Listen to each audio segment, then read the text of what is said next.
Hello, my name is Darren Doane, and I'm a filmmaker, and I'm talking about the Bible Matrix. This is just a fantastic book. This is an amazing book. It does what I know as someone who's been studying the Bible for about 15 years now. It has done what no other book has ever done for me. When you pick up this book and you read the back, it says, "Did you know Genesis 1 unlocks the whole Bible?" And I'm a filmmaker by trade, and but I love reading the Bible, and I love studying it. And but sometimes things can get so theologically heavy. I think probably once a year I would say, okay, I'm going to read the Bible from beginning to end. I'm going to do it this year, and I would get one of those daily reading charts, and I would never end up finishing. But by the time I started Genesis, I would kind of get through it. Exodus, Leviticus, Numbers, and then it just seemed like everything would kind of just fall apart because it's an ancient book, and I always got this sense that it just either was above me or beyond me, and I just couldn't, I was just reading things, and I wasn't really understanding what the story was, what was going on here. If I sit down and watch a movie, that I understand.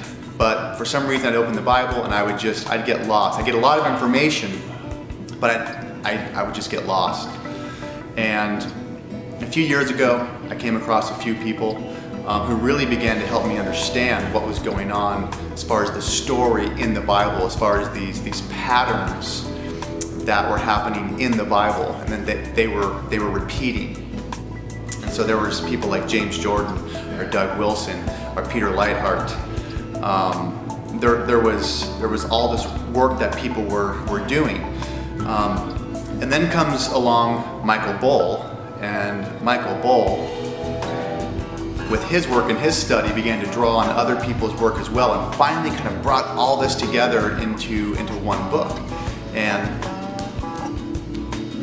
that's the Bible Matrix. This is an amazing book. When I'm reading Genesis and I'm reading the creation narrative, that what happens there, in understanding just those things, helps me understand everything going on in the Bible. And I know that sounds like some sort of crazy claim, but trust me, I've read a lot of books. I'm the guy that's in the Christian bookstore trying to find this, trying to find that.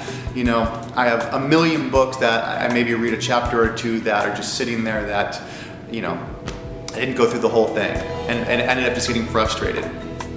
Michael Bohl has done anyone who is serious about reading the Bible just an incredible service by helping us see these patterns. If you read this book, I guarantee you will understand the Bible better than you have ever understood it. I guarantee you that if you read this book, you will have more of a grasp on what's going on in the Bible than people who are graduating from seminary.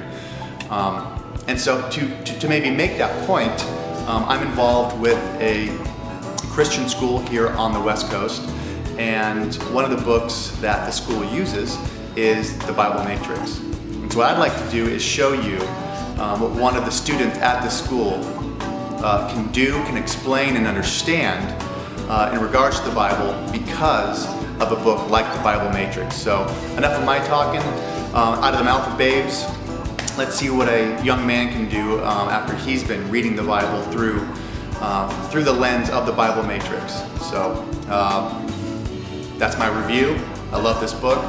Let's check out a young man who I think has maybe a better grasp of the Bible and Genesis, and how that is reflected in the entire Bible than I think most people who are graduating from seminaries or Bible schools. So here we go. Today I'm going to be teaching everyone how to make the creation pattern and how it works. Day 1 is light and darkness. Day 2 is divided waters from waters. Day 3 is land and sea. Day 4 is sun, moon, and stars. Day 5 is birds and fish. And day 6 is land animals and man. Day 7 is Sabbath rest. And right here I write grains and fruit. I'll explain that in a little. Day 1 is light and darkness. Day 2 is divided waters from waters. Day 3 is land and sea. Day 4 is sun, moon, and stars. Day 5 is birds and fish. Day 6 is land, animals, and man. And day 7 is Sabbath rest. Grains and fruit, what it is grains and fruit refers to Sabbath rest because when God first created land, when he moved the water and he pressed up the grain, when he pushed up land, what happened was is grains and fruit were created. Fruit is part of nature, and so is grain. And the reason why grains and fruit I put in here is because of land and sea. And the way this chart is built is that light and darkness refers to sun, moon, and stars. Day 2, divided waters from waters, goes back to birds and fish. Land and sea refers to land, animals, and man. Grain and fruit refers to Sabbath rest. How it refers is because grain is what we use to make the bread. Fruit, which could be grapes, is what we use to make wine for Sabbath rest. And that's how this whole thing coordinates. And on these days, right here, what he's doing is he's forming the world because he's making the light and the darkness, he's doing the dividing the waters from the waters, and doing land and sea. So on this part, he is forming everything. And on this part, sun, moon, and stars, birds and fish, land, animals, and man, he's filling it. He's filling the word. And in this side, he is forming, and on the other side, he's filling. Because on the first time, he's doing light and darkness, which is also forming, dividing waters from waters, and land and sea. And then sun, moon, and stars, he's filling the light, and he's filling the darkness with those, and he's filling the water and the land with the birds and the fish and the skies and the heaven. And he's filling the ground with land animals and man. And that's how it coordinates. And divided waters from waters isn't just he separated the waters, it's also referring back to he separated heaven from earth. Because when he created land and sea, he made grains and fruit. And grains and fruit is bread, which is grains, fruit, which is wine, or grapes, which makes wine.